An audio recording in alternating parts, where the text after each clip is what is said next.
Hello, welcome back. And as always, thank you for joining me here. We've had a couple of recent conversations about true forgiveness, and it is, in fact, the practical centerpiece of A Course in Miracles. If you're new to this, yes, forgiveness. Yeah, the practical centerpiece of this thing called A Course in Miracles to which you've been drawn. It has found you. Welcome. And welcome back to those of you who have been doing this for years, and there are a lot of you.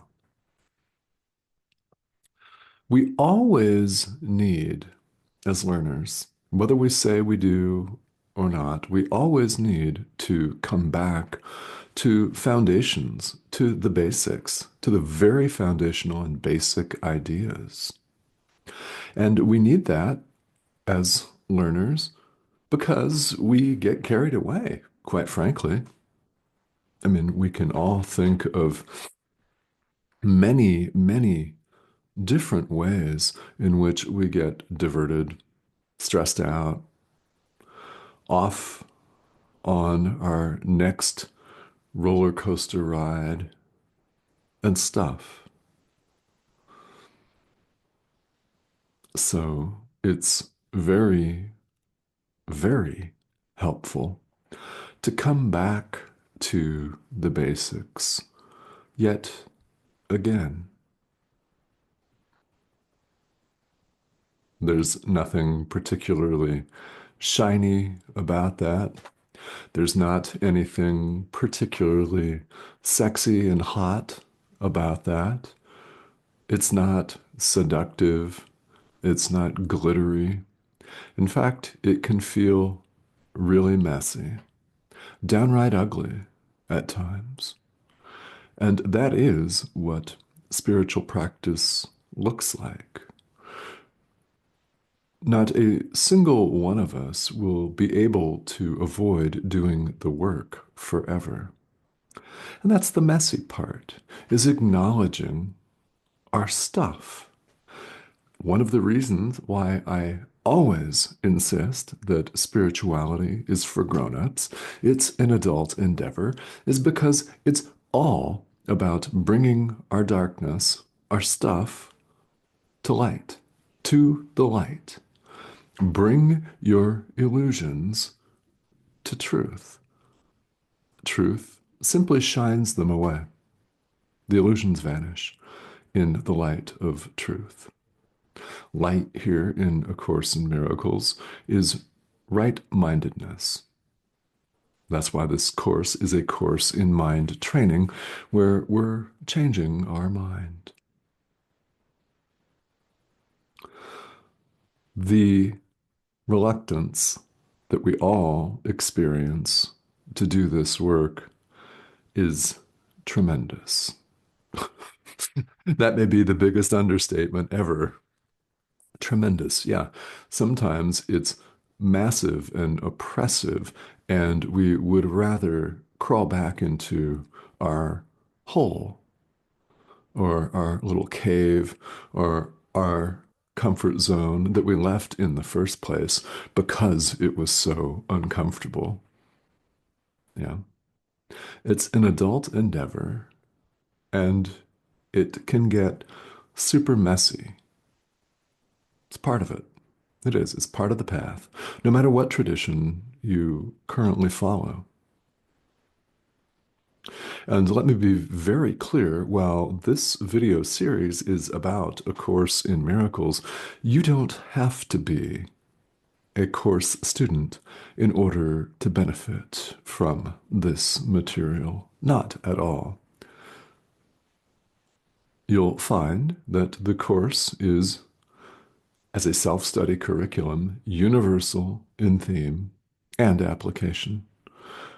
Anyone can do it, regardless of background, regardless of height, weight, gender, social status, regardless of where you live in the world or what you do for work, if anything. None of that matters at all.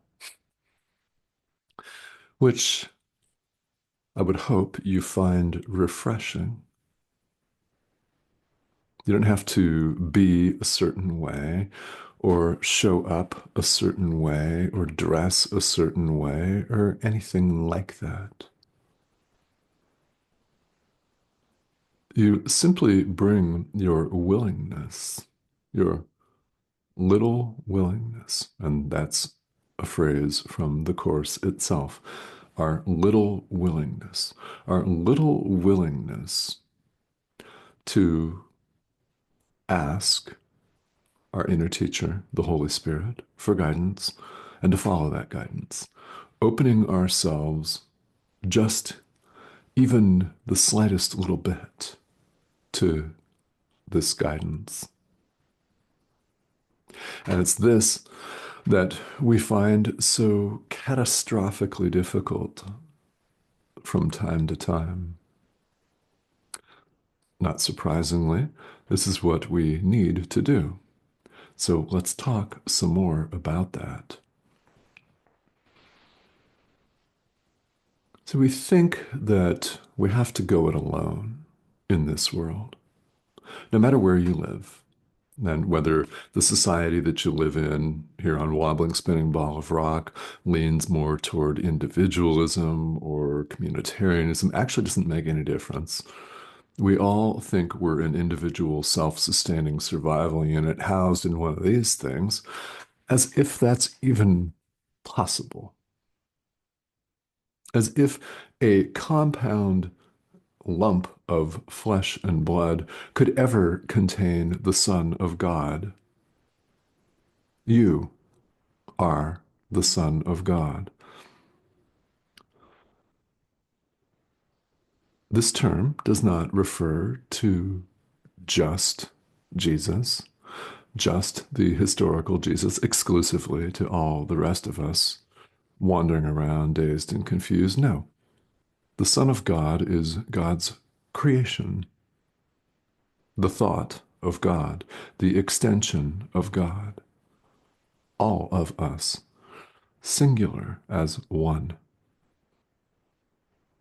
We happen to think that we're 8 billion plus raving, screaming, yes, screaming, raving lunatics called human beings. I mean, just look around us at all of the chaos that we've wrought. Fabulous, right? No? Okay. Well, how we leave this behind is not by straining to correct error the way we see it, because we don't see it correctly.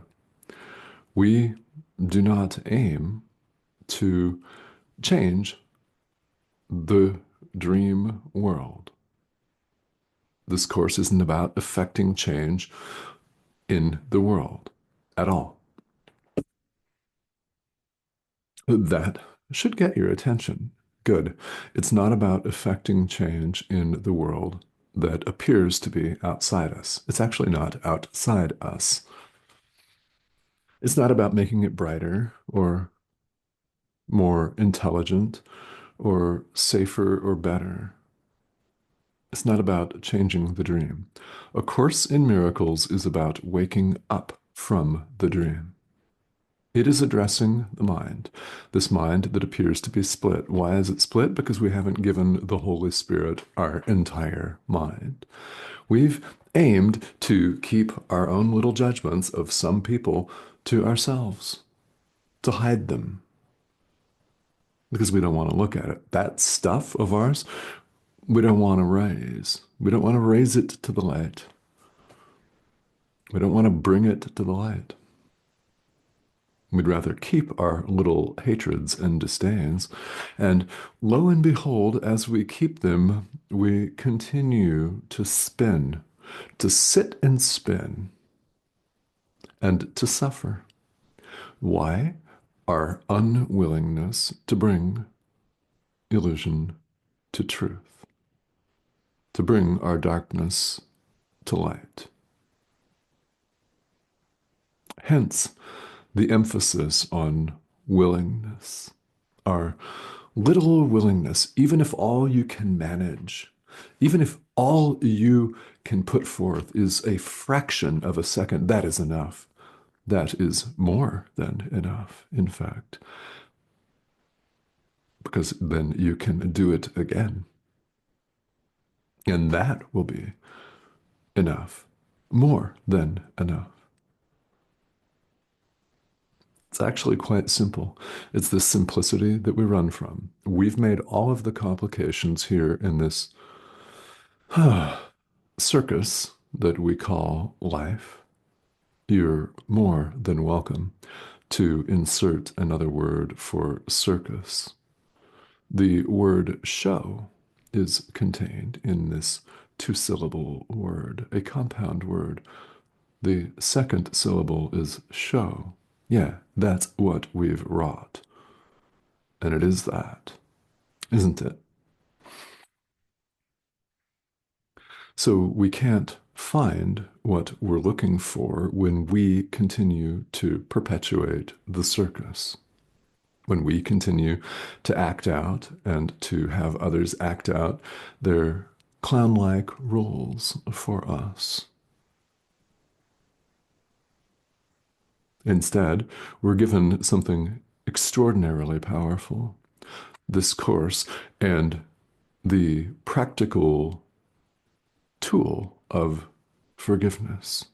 True forgiveness, as we've talked about multiple times here and in many different places, specifically the last two videos recently in chronological order. There are over 1,000, and we've dedicated a number of them to the practice of true forgiveness, the practical centerpiece of this course.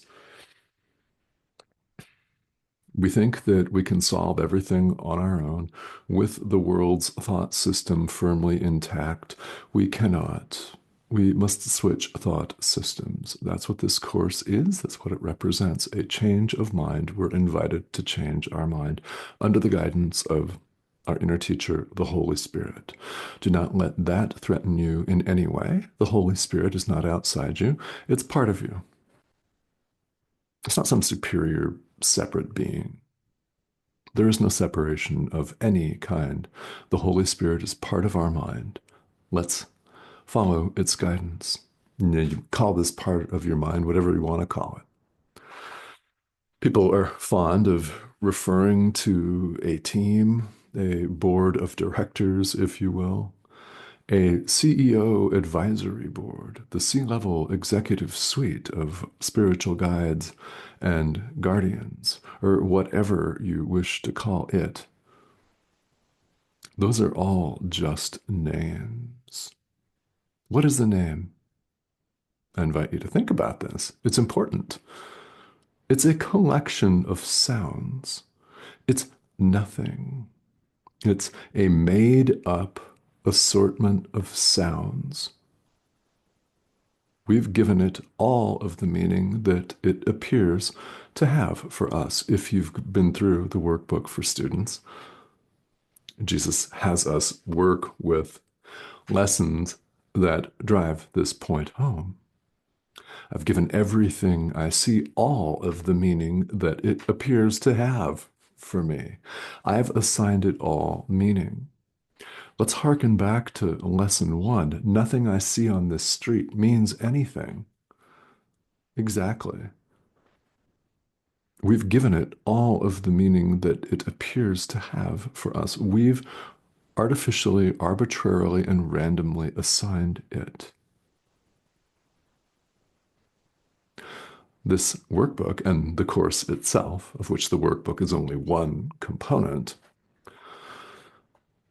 is helping us to change our mind, to undo our thought system of separation, and choose instead oneness, the thought system being taught here, the Holy Spirit. I mean, again, call it whatever you want to call it. Call it Jesus. Jesus is the Holy Spirit. Yeah, yeah. Most definitely.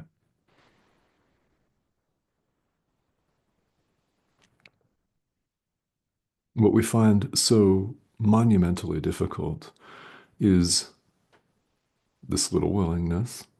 and then relaxing and trusting the guidance of our inner teacher.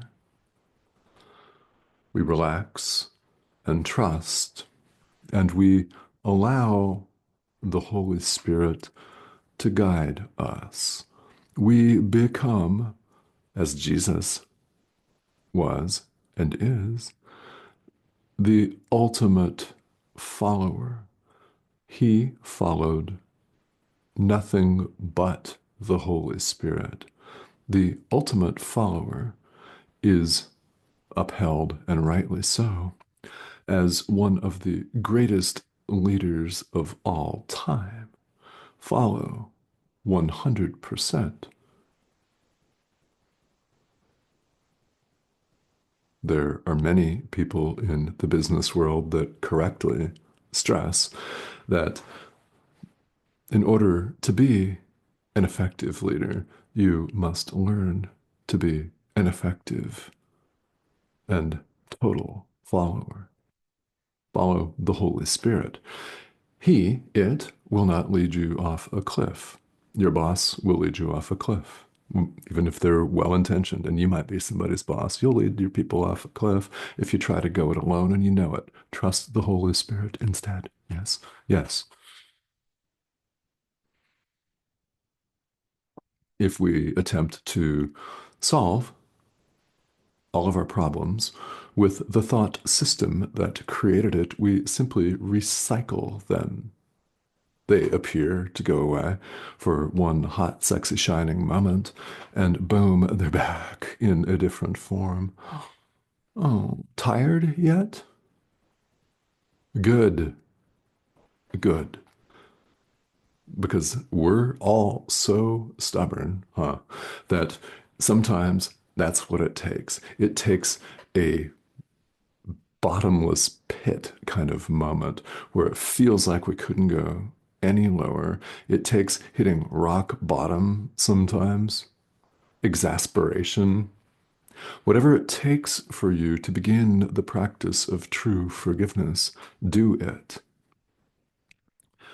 We learn here on the spiritual path to relax and trust. That's what all of spirituality is about. Think about it. Relax and trust. Relax and trust guidance that is not your ego, something bigger than yourself. Yeah, yourself with a lowercase s, little ego individual doesn't even exist.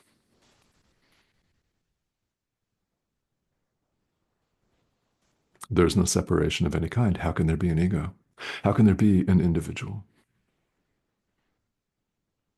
So what do we do here in the world where there appear to be 8 billion plus, and that's just one thing that we call a species? There are quite clearly other species of life, even here on wobbling, spinning sphere. Hmm. We have something to put into practice. Forgive, forgive, forgive. You will be told what to do, and not by me, by the Holy Spirit. How will this guidance come? Any number of possible ways, as you well know. You well know this. You don't have to hear a voice in what we would call our head in a language that we can understand, though that's entirely possible. Most of the time, what we get is guidance in the form of thoughts, of ideas that seem crystal clear and something that we've always known. Yes, yes, nothing weird about it. What's weird is to continue to labor and just dwell in our delusions. That's weird. It's not weird at all to pay attention to the guidance of yourself, capital S. Is it? It is not weird at all. In fact, it's quite natural. And the Holy Spirit is always communicating with us. Usually it's in the form of ideas, but it could be in something that someone says. Case in point, yeah, something clearly has landed for you. You're still watching. Yes? Yes.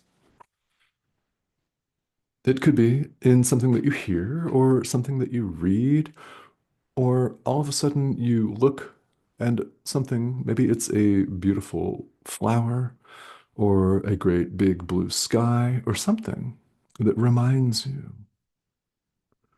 of something you've always known. You know what that something is: perfect oneness, the peace of God.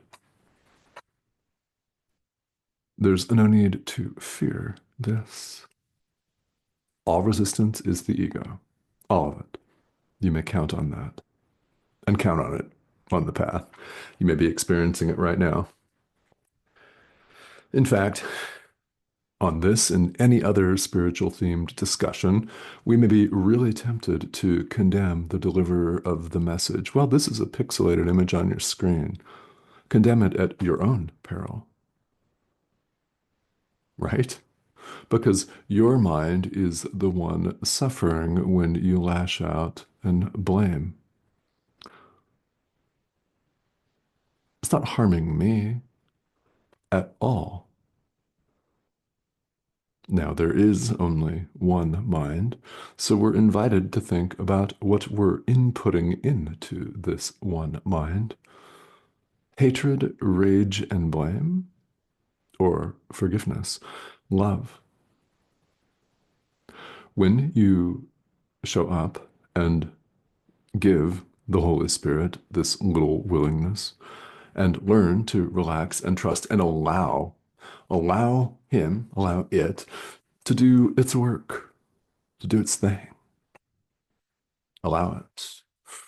Hmm, I know. Let go. Let go of your obsessive need to manipulate and control. Our societal badge of honor of deep stress and anxiety isn't cool.